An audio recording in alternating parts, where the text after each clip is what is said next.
बिस्मिल्लाहिर्रहमानिर्रहीम अस्सलामु अलैकुम वरहमतुल्लाहि वबरकातुहू। माय डियर स्टूडेंट्स, हमारी डिस्कशन 9th क्लास की मैथमेटिक्स के ऊपर जारी है, जिसमें आज हम इंशाल्लाह एक्सरसाइज 1.6 का क्वेश्चन नंबर 4 पहले मैट्रिक्स इन्वर्जन मेथड से करेंगे। उसके बाद इंशाल्लाह हम ग्रामर रूल से सॉल्व करेंगे।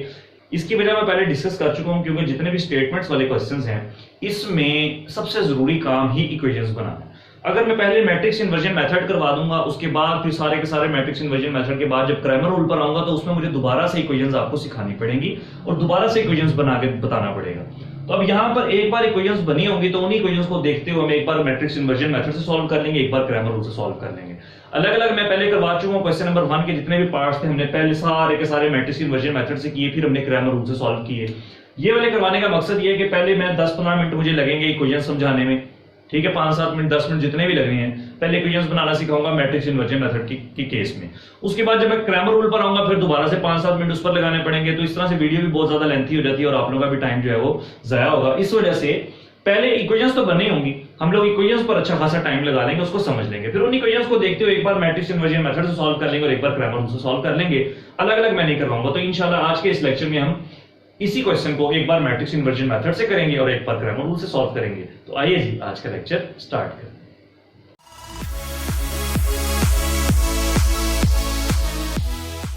अच्छा जी प्यारे बच्चों, एक बार क्वेश्चन को कर लेते हैं रीड। क्वेश्चन नंबर 4 में कह रहा है the third angle of an isosceles triangle. इसमें ट्रायंगल का जिक्र हो रहा है। पिछले जो हमने क्वेश्चंस किए उसमें एक रेक्टेंगल का जिक्र हो रहा था। The third angle of an isosceles triangle is 16 degree less than the sum of two equal angles, find the three angles of the triangle. तो सबसे पहले ट्रायंगल को समझ लेते हैं कि ट्रायंगल होती क्या है। आपकी जो ट्रायंगल है उसकी कुछ इस तरह से शेप होती है। डिफरेंट शेप्स हो सकती हैं। ये मैंने एक जनरल सी ट्रायंगल बना दी, ठीक है, वरना डिफरेंट शेप्स बन सकती हैं ट्रायंगल्स में। अच्छा, अब ट्रायंगल में जो आपके टोटल कंपोनेंट्स होते हैं वो कितने होते हैं पहले बच्चों? 6, जिसमें से 3 आपके होते हैं एंगल्स और 3 आपकी होती हैं साइड्स। टोटल 6 कंपोनेंट्स होते हैं, जिसमें से 3 एंगल्स होते हैं, 3 साइड्स होती हैं। अब साइड्स कौन सी हैं चेक करें, 1 2 3, ये 3 साइड्स है। एंगल कौन से हैं? 1 2 3। पहली चीज तो होगी ट्रायंगल। उसके बाद कौन सी triangle? Isosceles triangle. Isosceles triangle ऐसी ट्रायंगल की टाइप होती है जिसमें प्यारे बच्चों आपकी 2 साइड्स जो हैं वो क्या हो? इक्वल, ठीक है। आइसोसेलेस ट्रायंगल 2 साइड्स जो हैं वो इक्वल होती हैं। ये ट्रायंगल की एक टाइप है। डिफरेंट टाइप्स होती हैं, जैसे इक्विलेटरल ट्रायंगल। नाम से जाहिर है कि ट्रायंगल ऐसी हो जिसमें सारी की सारी साइड्स बराबर हो। सारी की सारी अगर साइड्स बराबर होंगी तो उनके सारे के सारे एंगल्स भी बराबर होंगे। उसके बाद एक ट्रायंगल होती है राइट एंगल ट्रायंगल, जिसमें 90 डिग्री का एंगल बन रहा हो। उसके बाद एक ट्रायंगल होती है स्केलिंग ट्रायंगल, जिसमें तीनों साइड्स डिफरेंट होती हैं। एक ट्रायंगल होती है आइसोसेलेस ट्रायंगल, जो आज हम डिस्कस कर रहे हैं, जिसमें 2 साइड्स बराबर होती हैं। अब अगर 2 साइड्स बराबर हैं तो प्यारे बच्चों 2 एंगल्स भी क्या होंगे? इक्वल, ठीक है जी। अब आ जाते हैं क्वेश्चन की जानिब। The third angle of an isosceles triangle. Third angle कौन सा होगा? अगर फॉर एग्जांपल इस एंगल को मैं नाम दे देता हूं कि ये एंगल मेरा x है और ये दोनों एंगल्स अगर बराबर हैं तो ऑब्वियसली फिर ये वाला भी कितना हो जाएगा? x हो जाएगा, और ये वाला एंगल मेरा कितना रह जाएगा? y एंगल रह जाएगा। ये भी ख्याल रखना है कि ऑपोजिट साइड्स बराबर होती हैं, मतलब कि ये वाली और ये वाली। अब जिनके ऊपर मैंने 2 लाइंस लगाई है ना, इसका मतलब ये है कि मैं इन दोनों को कंपेयर कर रहा हूं और इनके ऊपर एक लाइन है, सेम लाइन है, तो इसका मतलब है दोनों इक्वल भी हैं। जैसे कि हम ट्रायंगल या रेक्टेंगल बनाते हैं, इसमें हम क्या करते हैं? 2 इधर लगा दी और 1 इधर लगा दी। इसका मतलब है इसका कंपैरिजन इसके साथ हो रहा है और ये दोनों बराबर है, क्योंकि सिंगल लाइन, इन दोनों का कंपैरिजन हो रहा है और दोनों के ऊपर डबल लाइन है, दोनों बराबर है। तो ये दोनों आपकी साइड्स बराबर हैं और ये वाले 2 एंगल्स बराबर है, क्योंकि आइसोसेलेस ट्रायंगल है तो 2 एंगल्स तो हो गए बराबर। टोटल एंगल्स कितने होते हैं? 3, जिसमें से 2 एंगल्स तो हो गए बराबर। अब एक और बात आपने याद रखनी है कि ट्रायंगल में क्या होता है कि sum of 3 angles is equals to किसके इक्वल होता है? ये 180। आप अपनी मर्जी से दुनिया जहान की जैसी मर्जी ट्रायंगल बनाएं, जब आप तीनों एंगल्स को सम करेंगे तो हमेशा एंगल किसके इक्वल आएगा? 180 डिग्री के इक्वल आएगा। अब यहां पर आ जाए, यहां पर पहला एंगल क्या है? x, दूसरा एंगल क्या है? x, तीसरा एंगल क्या है? y। तीनों को मैं ऐड करूंगा तो मेरे पास आंसर क्या आएगा? हमेशा 180 डिग्री आएगा। ये तो मुझे पता है ना 180 डिग्री आएगा। x प्लस x करूंगा तो क्या आ जाएगा? 2x plus y as it is आ गया इक्वल टू 180 डिग्री। एक इक्वेशन तो प्यारे बच्चों आपकी ये बनेगी। दूसरी इक्वेशन कहां से बनेगी? वो इस क्वेश्चन की कंडीशन से बनेगी, क्योंकि आपने देखा होगा कि मैट्रिक्स इन्वर्जन मेथड या ग्रामर रूल सॉल्व करने के लिए आपको 2 इक्वेशंस चाहिए होती है। दो अननोन वेरिएबल्स है तो जितने अननोन वेरिएबल्स हो इक्वेशंस भी उतनी होनी चाहिए। क्वेश्चन नंबर 1 में आपने देखा इक्वेशंस गिवन थी, यहां पर हमने इक्वेशंस बनानी है फिर क्वेश्चन को सॉल्व करना है। तो एक इक्वेशन तो बनेगी यहां से, और एक इक्वेशन कहां से बनेगी, इस क्वेश्चन की गिवन कंडीशन से बनेगी। अब ये मैंने दो एंगल्स x और x क्यों रखा, क्योंकि ये दो एंगल्स थे मेरे बराबर। फॉर एग्जांपल अगर मेरा एंगल ये 60 डिग्री है तो ऑब्वियसली फिर ये भी क्या होगा 60 डिग्री होगा ना। तो 60 प्लस 60 लिखने की बजाय मैं यूं नहीं लिख सकता इसको 2 मल्टीप्लाई बाय 60 कि वो एंगल दो दफा सेम है। तो इसी वजह से ये देखिए चेक कर लें आप लोग, ये 2x बन गया। अब दूसरी इक्वेशन कहां से बनेगी, वो आपकी क्वेश्चन की कंडीशन से बनेगी। तो हम वहां पर क्वेश्चन को पढ़ते हैं और साथ साथ हम उसको रीड करते हैं और उसके साथ साथ हम इक्वेशंस बनाते हैं। तो आइए स्टार्ट करते हैं question, the third angle of an isosceles triangle. अब यहां पर थर्ड एंगल कौन सा है ये भी मेंशन करना पड़ेगा, क्लियरली मेंशन करना पड़ेगा चीजों को। फॉर एग्जांपल अगर मैं इसको कहता हूं ये मेरा फर्स्ट एंगल है, ये मेरा सेकंड एंगल है, तो ये मेरा क्या हो जाएगा थर्ड एंगल हो जाएगा। और क्वेश्चन पर गौर करें तो वहां पर भी उसने जिक्र किया सम ऑफ टू इक्वल एंगल्स। तो यहां से भी पता चल रहा है कि दो एंगल्स क्या होंगे, इक्वल होंगे। तो पहले ये जरूरी है मेंशन करना कि आपने इक्वल एंगल्स किसको लिए और थर्ड एंगल किसको लिए, तो ये चीज पहले मेंशन करना जरूरी है। तो आइए सबसे पहले वो मेंशन कर लेते हैं। तो अब यहां पर सबसे पहले लिखेंगे late x be the equal angle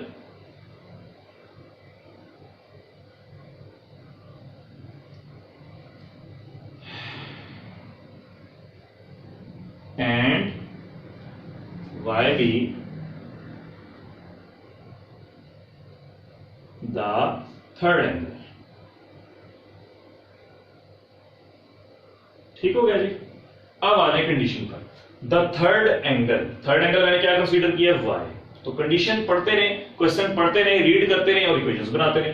the third angle क्या है मेरा y is equals to of an isosceles triangle का third angle is 16 degree less than का मतलब ये होता है कि उससे कम, मतलब कि कम कैसे आएगा, माइनस करेंगे तो less than the sum of two equal angle. अब टू इक्वल एंगल्स कौन से मेरे x और x, ये दो इक्वल एंगल है ना, ये वाले दो इक्वल एंगल है जिनको मैंने x और x का नाम दिया है। तो जब इसको सम करूंगा, सम ऑफ टू इक्वल एंगल क्या आ जाएगा, एक एंगल x एक एंगल x, ये दो इक्वल एंगल्स है, जब इनको सम करूंगा तो क्या आ जाएगा 2x आ जाएगा। ठीक है जी। तो यही चीज कह रहे हैं कि दो एंगल्स जो इक्वल है उनको सम करें और उसमें से 16 माइनस कर दें, कम कर दें, तो वो इक्वल है थर्ड एंगल के।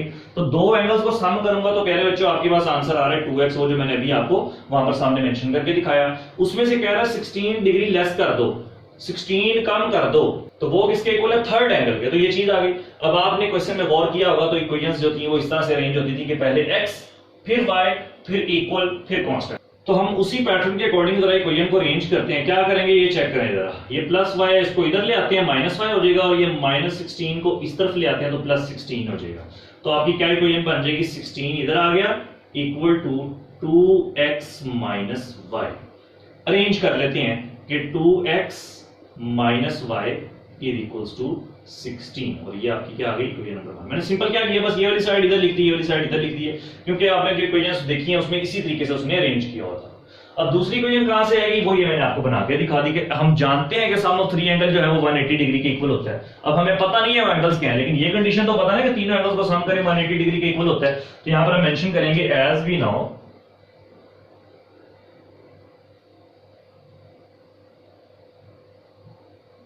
सम of three angle is equal to 180। अब तीन एंगल्स कौन से हैं, पहला एंगल है x, तो यहां पर लिख दें जी x। दूसरा एंगल क्या है x, तो यहां पर मेंशन कर दें x। तीसरा एंगल है जी y, तो यहां पर मेंशन कर दें y।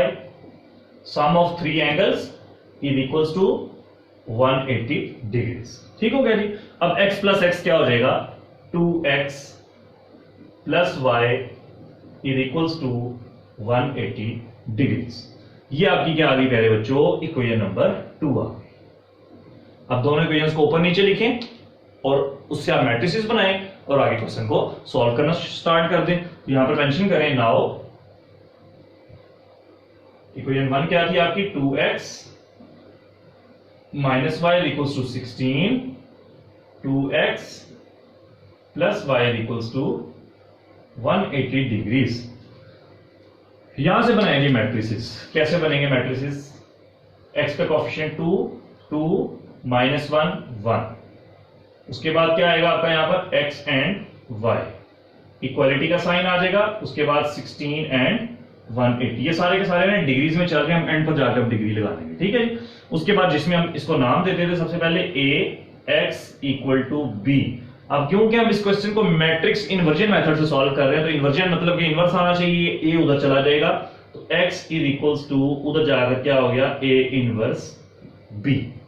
यहां पर आप चाहें तो क्लियरली मेंशन कर दें कि where a is equals to this, b is equals to this and x is equals to this. वो मैं आपको तरीका सारा बता चुका हूं। अब हमने सबसे पहले क्या फाइंड करना है, a इनवर्स, क्योंकि b मैट्रिक्स तो गिवन है, a गिवन है लेकिन a इनवर्स नहीं गिवन, तो a इनवर्स पहले फाइंड करना पड़ेगा। तो जो चीज फाइंड करनी है अगर उसका कोई फार्मूला हो तो पहले हमेशा फार्मूला दिखा करें, क्योंकि फार्मूला को देखते हुए ही आपको पता चलना होता है कि हमने क्या क्या चीजें फाइंड करनी है। तो आइए जरा फार्मूला सबसे पहले मेंशन करते हैं a इनवर्स का।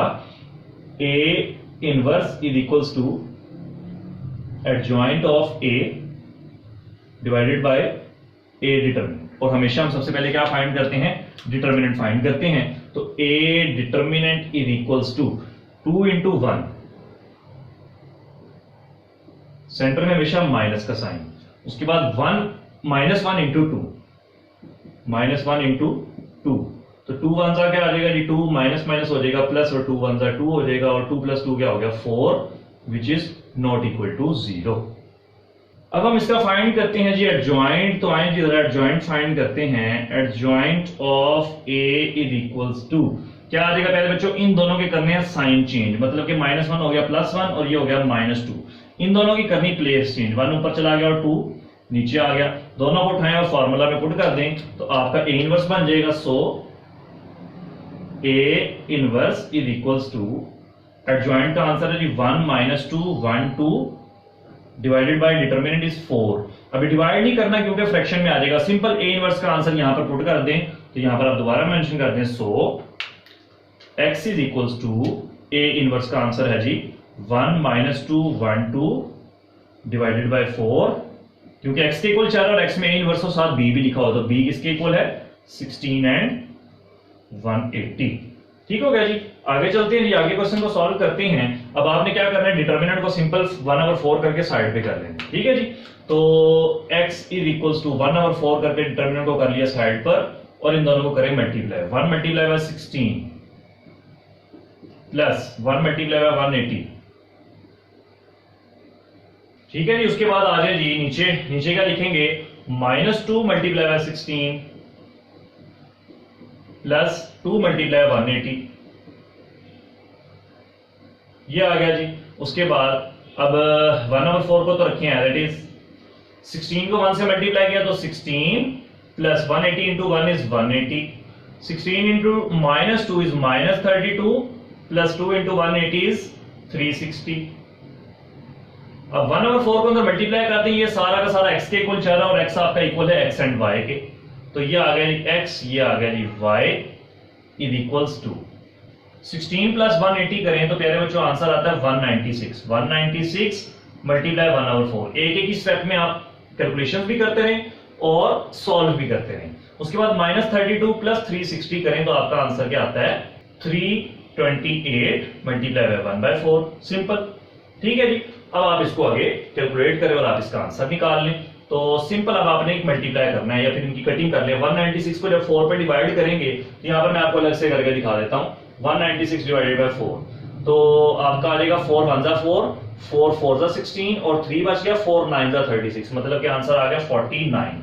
उसके बाद 328 और 4 को डिवाइड कर लें, 328 और 4 को डिवाइड करें, 4 1 जा 4 और 4 4 जा 16, 4 5 जा 20, 4 6 जा 24, 4 7 जा 28 और 4 8 जा 32 और 4 2 जा 8, तो सिंपल आंसर क्या आ गया 82।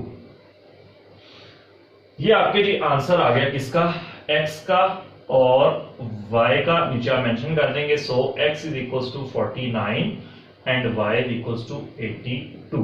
ये आपका जी आंसर आ गया। इसका मतलब क्या है, आप सोच रहे होंगे क्वेश्चन में तो क्या था फाइंड 3 एंगल्स, मेरे तो आए 2 एंगल्स, आए मेरे 3 एंगल ही हैं क्योंकि x मेरे इक्वल एंगल्स है, मतलब पहला एंगल भी 49, दूसरा एंगल भी 49 और तीसरा एंगल 82 डिग्री। आप चाहें तो यहां पर मेंशन कर दें कि first angle is equals to 49, second angle, ये और बेहतर हो जाएगा ताकि गलती के और जो है ना नंबर कटने के चांस और कम हो जाए, और third angle is equals to 82। ये सारे के सारे आपके डिग्रीज में। ये था जी प्यारे बच्चों आपका क्वेश्चन नंबर 4 जो कि अभी हमने मैट्रिक्स इन्वर्जन मेथड से सॉल्व किया। इसी क्वेश्चन को अब हम क्या करेंगे, क्रैमर रूल से सॉल्व करेंगे, क्योंकि मैं भी डिस्कस कर चुका हूं, क्योंकि इक्वेशंस बनी हुई है ना, बस सिंपल इक्वेशंस को देखते हुए मैट्रिसेस भी बने हुए हैं। अब हमने सिर्फ आगे ये वाले मेथड को चेंज कर देना है। ये हमने मैट्रिक्स इन्वर्जन मेथड से किया, अब हम क्वेश्चन को क्रैमर रूल से सॉल्व करेंगे। उम्मीद करता हूं जो पॉइंट्स और जो चीजें मैंने आपको इसमें समझाई हैं वो आपको बड़े अच्छे तरीके से क्लियर हो गई होंगी और समझ आ गई होंगी। तो अब हम इसी क्वेश्चन को क्रैमर रूल से सॉल्व करेंगे। ले जी प्यारे बच्चों, हम क्रैमर रूल से सॉल्व करते हैं। इक्वेशंस मैं उसमें आपको बनाना सिखा चुका हूं, तो मैं टाइम वेस्ट नहीं करूंगा दोबारा से इक्वेशंस पर, मैं डायरेक्ट क्वेश्चन को सॉल्व करूंगा। आप में से जिसको भी क्रैमर रूल चाहिए हो और वो डायरेक्ट वीडियो स्किप करके यहां पर आ गया, तो मेरी उससे रिक्वेस्ट है कि पहले वीडियो को थोड़ा सा बैक करके इक्वेशंस कम से कम बनाना सीख ले, उसके बाद फिर चाहे आगे आ जाए इक्वेशंस में। क्योंकि मैं मैट्रिक्स इन्वर्जन मेथड के स्टार्ट में सिखा चुका हूं, तो मैं दोबारा अब ये सिखाने में टाइम वेस्ट नहीं करूंगा। ये वही काम है जो भी हमने मैट्रिक्स इन्वर्जन मेथड में किया, सिर्फ आगे हम मेथड अपना चेंज कर देंगे, हम क्रैमर रूल से क्वेश्चन को सॉल्व करेंगे। तो आइए स्टार्ट करते हैं, क्रैमर रूल से सॉल्व करते हैं। सबसे पहले हम लोग फार्मूला लिखेंगे क्रैमर रूल में। x कैसे फाइंड करते हैं, ax का determinant divided by a determinant, और y कैसे फाइंड करते हैं, ay का determinant divided by a determinant. तो पहले तो आप फाइंड कर लें a डिटरमिनेंट, सिंपल जैसे फाइंड करेंगे तो क्या आएगा, a determinant is equals to 2 into 1, centre में हमेशा माइनस का साइन, उसके बाद -1 into 2, 2 1s are 2, minus minus plus 2 1s are 2, 2 plus 2 is 4 which is not equal to 0। उसके बाद आ जाते हैं, अब ये देखें a डिटरमिनेंट तो हमने फाइंड कर लिया। अब ax का डिटरमिनेंट और ay का डिटरमिनेंट, तो पहले ax मैट्रिक्स बनाएंगे फिर डिटरमिनेंट फाइंड करेंगे। ax मैट्रिक्स बनता कैसे है, a मैट्रिक्स में से x वाले कॉलम को खत्म कर दें। ये आपका a मैट्रिक्स है, ये आपका x वाला कॉलम है, इसको खत्म कर दें। पीछे बच गया -1 and 1, तो जो बचेगा जहां बचेगा वहीं पर लिखेंगे, -1 and 1 बच गया। इसकी जगह पर क्या लिखते हैं, आपको पता है, हम बी मैट्रिक्स को यहां पर रिप्लेस कर देते हैं। क्रैमर रूल बहुत ज्यादा आसान है, सिर्फ 3 डिटरमिनेंट्स लेने हैं और फार्मूला में वैल्यूज पुट करनी है और आंसर आ जाना है। अब ए वाई मैट्रिक्स बना लेते हैं। ए वाई मैट्रिक्स कैसे बनेगा, ए मैट्रिक्स में से वाई वाले कॉलम को खत्म कर दें, पीछे बच गया एक्स वाला कॉलम 2 and 2, तो जो बचा जहां बचा वहीं पर लिख देंगे, और इसकी जगह पर क्या लिख देंगे, बी मैट्रिक्स वो क्या है 16 and 180। अब दोनों के डिटरमिनेंट्स ले लें। ए एक्स का डिटरमिनेंट क्या है जी, कैसे आएगा ए एक्स का डिटरमिनेंट, 16 into 1, सेंटर में हमेशा माइनस का साइन, उसके बाद -1 into 180, -1 into 180, 16 को 1 से मल्टीप्लाई किया 16, माइनस माइनस प्लस 1 को मल्टीप्लाई किया 180 से, तो 180 आ गया। 16 में 180 ऐड करेंगे तो प्यारे बच्चों आंसर आ गया 196। उसके बाद प्यारे बच्चों ए वाई का डिटरमिनेंट हम यहां पर फाइंड करते हैं, A Y determinant which is equals to 2 into 180, center में हमेशा माइनस का साइन, 16 into 2, 2 को 180 से मल्टीप्लाई किया तो 360, माइनस 16 को 2 से मल्टीप्लाई किया तो 32, और 360 में से आपने 32 माइनस किए तो आपका आंसर आ गया 328। अब दोनों को फार्मूला में पुट करें और आपका आंसर आ जाएगा। तो x किसके इक्वल आ जाएगा, a x का determinant which is equals to 196 divided by a determinant which is equals to 4, and y is equals to a y का determinant which is equals to 328 divided by a determinant which is equals to 4। अब 196 और 4 की इनकी cutting कर लें, simple, 4 1 जा 4, 4 4 जा 16, और कितने बच गया, 3 बच गया, और 4 9 जा 36, तो x का आंसर प्यारे बच्चों आ गया 49। उसके बाद आ जाए जी इस पर y पर, 4 1 जा 4, 4 8 जा 32, एंड 4 2 जा 8, तो y का आंसर क्या आ गया 82। ये था जी प्यारे बच्चों आपका क्वेश्चन नंबर 4 जो कि हमने मैट्रिक्स इन्वर्जन मेथड से और क्रैमर रूल से सॉल्व किया। 2 एंगल्स हैं, तो यहां पर आप मेंशन उसी तरीके से कर देंगे कि फर्स्ट एंगल 49 वो किसके इक्वल था, x के। सेकंड एंगल वो भी हमारा x के इक्वल था, क्योंकि हमने इन दोनों को अज्यूम किया था कि हमारे इक्वल एंगल है, let x be the equal angle. तो सेकंड एंगल भी क्या आ गया 49 डिग्री, और थर्ड एंगल आपका आ गया 82 डिग्रीज। ये था जी आपका क्वेश्चन नंबर 4 जो कि हमने मैट्रिक्स इन्वर्जन मेथड से और क्रैमर रूल से सॉल्व किया। उम्मीद करता हूं ये क्वेश्चन में आपको कोई प्रॉब्लम नहीं होगी। जो छोटे छोटे पॉइंट्स, जो लॉजिक्स इसमें मैंने आपको समझाई हैं और जो इक्वेशंस बनाई हैं हमने इसमें, उम्मीद करता हूं आप लोगों को अच्छे तरीके से समझ आ गई होंगी। आपसे रिक्वेस्ट है कि इन क्वेश्चंस की अच्छे तरीके से प्रैक्टिस कीजिएगा। मैं बारहा जिक्र कर चुका हूं कि 1.6 आपकी लॉन्ग क्वेश्चन के लिहाज से बहुत इंपॉर्टेंट एक्सरसाइज है। इसमें से एक लॉन्ग क्वेश्चन कंफर्म है, चाहे वो क्वेश्चन नंबर 1 में से आ जाए, चाहे वो नीचे वाले पार्ट्स में से आ जाए। क्वेश्चन नंबर 1 है वो तो बहुत ही ज्यादा इंपॉर्टेंट है ना, जिसके 8 के 8 पार्ट्स हैं, मोस्ट प्रॉब्ली अक्सर वहां से ही आ जाता होता है, लेकिन ये भी उतने ही अहमियत के हामिल है। तो ये स्टेटमेंट वाले जो क्वेश्चन है ये भी उनमें से भी आ सकता है। तो आप इन क्वेश्चन की अच्छे तरीके से प्रैक्टिस कीजिएगा। कोई भी प्रॉब्लम हो किसी भी किस्म की, आप मुझे कमेंट सेक्शन में लाजमी बताएं। इंशाल्लाह ताला नेक्स्ट वीडियो के स्टार्ट में आपके तमाम प्रॉब्लम्स को सॉल्व करने की कोशिश करूंगा। अपना बहुत सारा ख्याल रखिएगा। इंशाल्लाह बहुत जल्द एक नई वीडियो के साथ आप सबकी खिदमत में हाजिर होंगे। तब तक के लिए इजाजत दीजिए। अस्सलाम वालेकुम व रहमतुल्लाहि व बरकातहू।